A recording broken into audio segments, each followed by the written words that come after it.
Hello everyone, it's May the 8th, which means that, for what it's worth, it's Victory in Europe Day, theoretically commemorating the defeat of Nazi Germany in 1945, although it goes without saying that in the light of everything that's happened in the last 10 weeks or so, any talk of victory over totalitarianism on the European continent has a distinctly hollow ring to it at the moment. Not only hollow, but also perhaps even sinister, when we consider the connotations of the word victory in connection with tomorrow's May the 9th day parade in Moscow.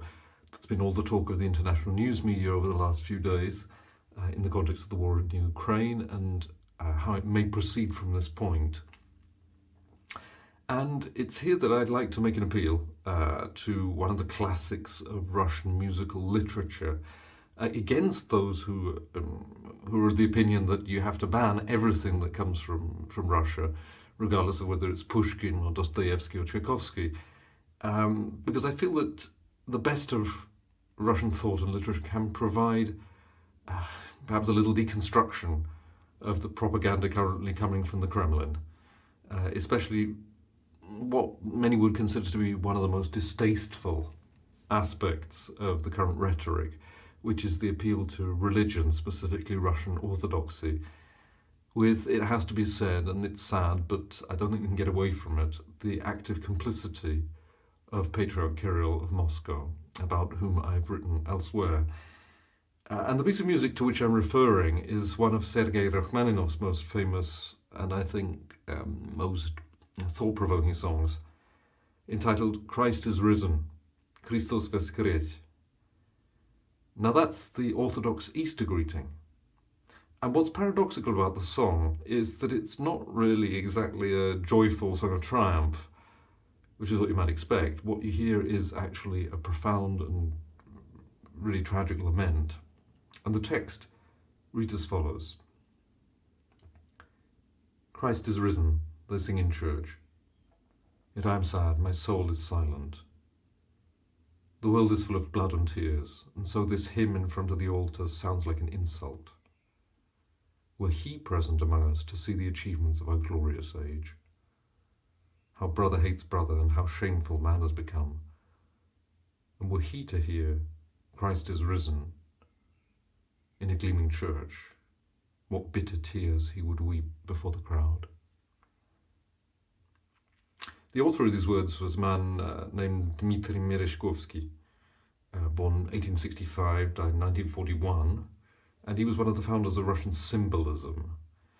And like many Russian intellectuals of his age, he was a man of highly idiosyncratic and perhaps even esoteric views, who was also involved in radical politics, at least until the Russian Revolution. But it's Rachmaninoff's setting rather than the poem that's become what you might call a classic protest song. In the name of Christ, against religious hypocrisy. And it has a strangely and sadly contemporary ring to it. I've known it for many years, and when I heard 2 weeks ago that during the Easter Orthodox weekend, reports came out that some Russian soldiers on the front were writing Христос воскрес on rockets just before firing them in the Ukraine. And it seemed that Rachmaninoff's song was nothing less than prophetic. So here it is, followed by what I would call my own update of the piece, a response to it using some of the motifs, the material from it. Христос воскрес 2.0, if you like. And I wrote it several years before the war in Ukraine, but I put it in a drawer until now, perhaps waiting for the right or perhaps the wrong moment. And like Rachmaninoff's original, it's not a bundle of laughs. You might think that it doesn't sound like much of an Easter song, more like Good Friday, with its bitter tears.